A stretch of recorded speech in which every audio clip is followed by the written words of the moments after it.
I want to talk about a group of medals today. We look at a lot of medals in this department, and this is a lovely group of medals that we've got coming up. Fairly standard Second World War group. We've got a 3945 star. This one, you might have noticed, is the Air Crew Europe star, much the rarest of the Second World War stars. There are 8 of them, of course. You could wear up to 5. Otherwise, you've got the clasps. You've got the France and Germany clasp there. You've got the Defence and War Medal, and you've got a Cadet Force Medal with 2 extra bars, which is quite interesting. He went on in later life to become a school teacher, and that fits in rather well with teaching the young cadets. So a fairly straightforward group of medals. The last one is named. An absolute tragedy of Second World War medals is that they're not routinely named, and that's a real shame. But we've got one on the group that is, so it can give us some clues as to what we've got. And we've got the medals here of Flight Lieutenant George Chesterton. So the flyers are always exciting, and most importantly, the family had the pilot's logbook. These are a daily record of the flight training, operational flying, all their activities. It includes their testing, all the learning, all the activities they got up to. And these are the heart and soul of a pilot's flying career. And we can look through this and we can pick up what he does and what he's flying. Here's a picture of his plane. So he's flying a Stirling bomber, but unusually, he doesn't ever go on any bombing runs. He is with a very specialized group that were towing, we can see the entries, towing Horsa gliders. Now that'll give you some clues as to what he's doing. Towing gliders, the big gliders that were to drop our troops and the American troops behind enemy lines as we pushed from towards victory. Towing gliders and dropping men behind enemy lines. And if you look in these books, you can see the entries in red are the most interesting. They're the operational flights, and we've got all the flights and landings, and we've got all the places he's flying in and out of and who he's flying with. And we've got some of the operations. And on June the 5th, there's a key date, day before D-Day, but Operation Tonga, that's the start of D-Day. And he is flying out with paratroops to drop them behind lines to cause havoc and to make some headway for the British going back into continental Europe. And he wrote his memoirs after the war, really nice set of memoirs he wrote.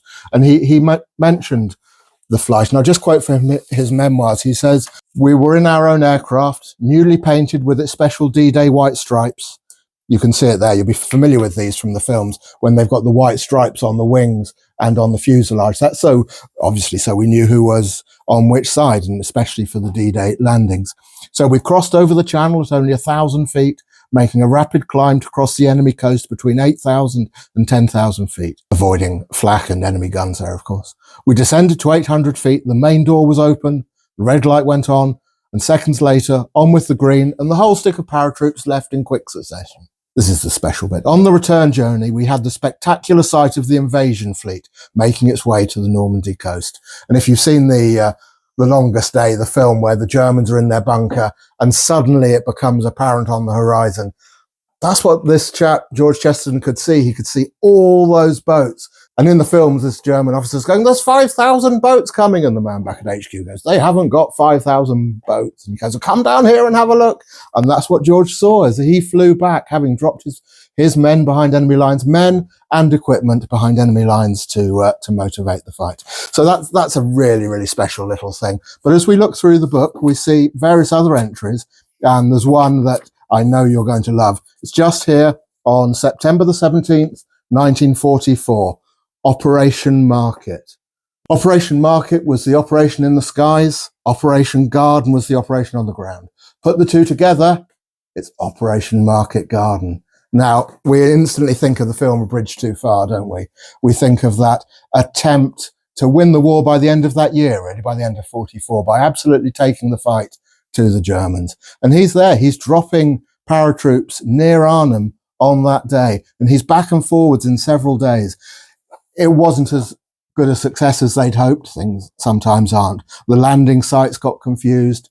Groups got mixed up. Communications weren't as good as they might have been. And it wasn't a great success. But a really important moment in time when they're out there taking the fight to the Germans to motivate the attack and get it going. Alongside this, he's with 190 Squadron, and interestingly, we've talked about him flying a heavy bomber, the Stirling. He never dropped bombs.